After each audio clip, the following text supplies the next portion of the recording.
Today's the feast of St. Ambrose, who served the people of Milan and the Roman Empire as a prefect or regional governor. He was so wise and good that when the local bishop died and Ambrose met with the people to oversee the selection of a new bishop, someone in the crowd shouted, "Ambrose for bishop!" And the crowd took up the chant, thus ensuring that the new bishop would be Ambrose, who at the time was just a catechumen preparing for baptism.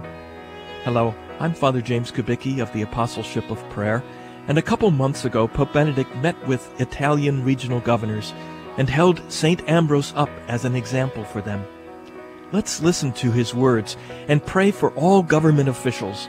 Ambrose was able to point out to those in charge of the civil institutions the Christian values that give fresh energy and new splendor to the work of all who are involved in public life.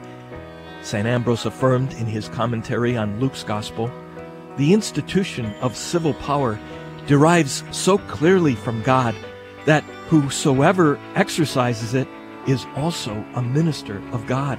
This means that the civil role is so eminently distinguished as to assume an almost sacred character.